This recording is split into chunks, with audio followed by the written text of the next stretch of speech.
The story begins as a group of demons terrorized a small village. The villagers stand no chance at defending themselves, and can only hide.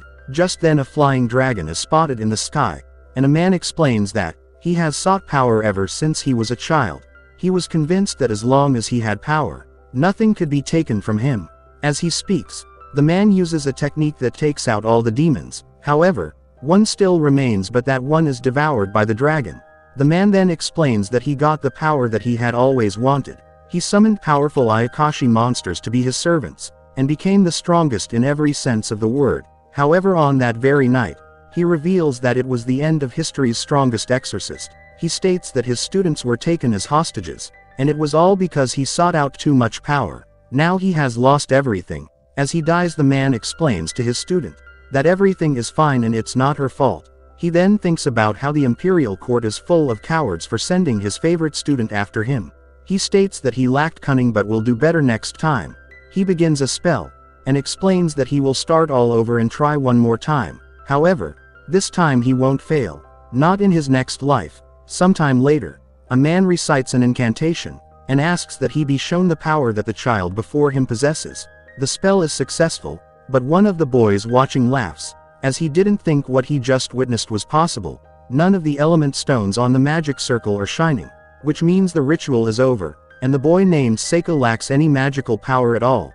The man expresses his disappointment, and the other boys mock Saikyou for being an embarrassment. In this world, humans and demons coexist and magic is real. We then listen as Saikyou explains to us that the Lamprey clan is an important clan of mages, and he was reborn as its third son. He explains that his new body has no magic power at all, but it's not a problem since it has incredible spiritual power. Later, Saikyou thinks about how paper is too valuable, so he will try something by using leaves. After a quick incantation, the boy controls the leaves, and states that his leaf shikigami are complete as they turn into animals. His brother Glee rudely asks what he is up to, and becomes upset when Saikyou doesn't address him as sir.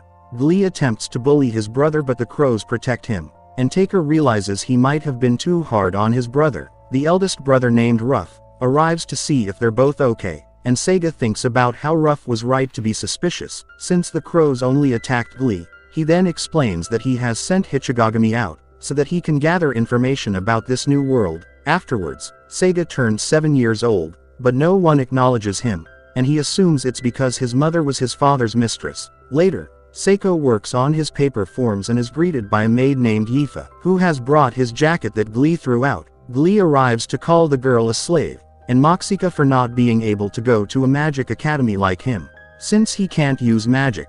Ladonia Magic Academy is a very famous school, but Glee explains that Saikyou's only hope is going to the army.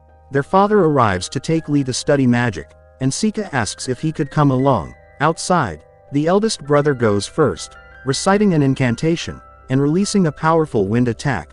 Glee is next to say an incantation and sends out a fireball. He then asks Take it a try since their father is watching.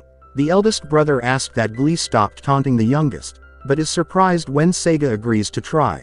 Saikyou then thinks about how he swore a vow to not seek power or to become stronger, and would rather not reveal his spells there. However, he can't stand to watch the strong attempt to exploit the weak and begins a spell.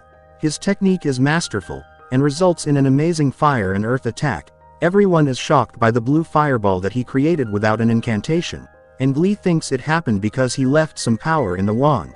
However, their father explains that there are cases of people who are able to use magic without being born with it, and it is said that the nature of their magic can cause the flame to change color. Saikyou asks if he could learn magic as well, but his father denies him. Since there are no stories of mages born without magic becoming great successes, it's pointless to teach him, but he does decide to give him a tutor like his brothers have. Saikyou would then go on to learn as much about the world as he could.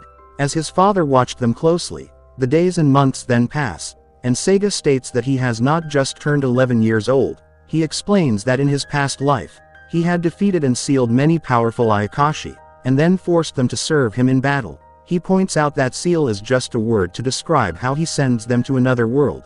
He is unsure of what will happen in this world though, so his first Ayakashi will be his least threatening. After saying some words, he attempts to summon something, but when a girl appears, he is unsure if it worked, and states how something feels different. The girl is ecstatic to see him and the two point out how much younger she is now compared to their old world. They assume that it's due to the state of Saikyou's spiritual power at the moment, or the influence of the new world. Saikyou explains that he was just testing things out, and prepares to send her back, but she states that she is sick of the other plane, and would like to hide with him instead. Later, Glee's Goldifa for spilling water on him and plans to teach her a lesson. Saikyou hears the encounter though, and explains that he has business with Ifa. Glee can't stand to see his brother stand up to him but backs off, and calls Saikyou a loser as he warns him to watch his back. Ethan then takes him to a wounded monster and asks if he thinks he can save it. Saikyou states that he will give it a try as he pretends to be shy, and Asifa to look away so he can concentrate. When she's not looking, Saikyou performs some magic and heals the creature, but she realizes that he must be able to use healing magic. Ifa points out how amazing he is, but Chika says that he knows she is amazing too, and shocks her when he reveals how he knows she can see things others can't. She tries to deny it, but he states that he has seen her eyes follow the spirits of animals several times. Ifa realizes that he can see them as well, but Saikyou says that he knows she can see even more than that. She was told by her mother never to tell anyone, but Takeya has discovered her secret, so she tells him about the elementals. They gather around magic, but things belonging to Saikyou like his jacket are different. The elementals are extremely attracted to his things but don't gather around him, and are seemingly trying to avoid him. Saikyou wonders if she can control them, but she explains that she only managed to do it once when she yelled at them. Saikyou is glad to hear she can control them, and thinks about how he was never able to do it in his old life. He had looked for someone with that ability with no luck, but a surprise to see that he has found someone like that so soon in his new life. Saikyou wonders if she has any interest in using magic, and she does, but Ifa explains that she doesn't have enough magical power in her to cast spells. He states that magical power isn't important, and someone's what he calls a hierarama, so that she can try and make it disappear. After a few failed attempts at nicely asking it to go away, she yells at it, and it disappears. Saikyou realizes she isn't strong enough just yet, but it's definitely worth making an ally, and as that she let him train her once in a while. Days would then pass as they trained together, and we rejoined the story on the day Saikyou turns 12 years old. Unlike his brother, Saikyou doesn't receive a feast or any presents, and his father isn't even there. He is later approached by Glee, who explains that he will help take a train. His mother was a mistress, so he can't be an heir, and he has no magic, so Saikyou's only hope is to join the army.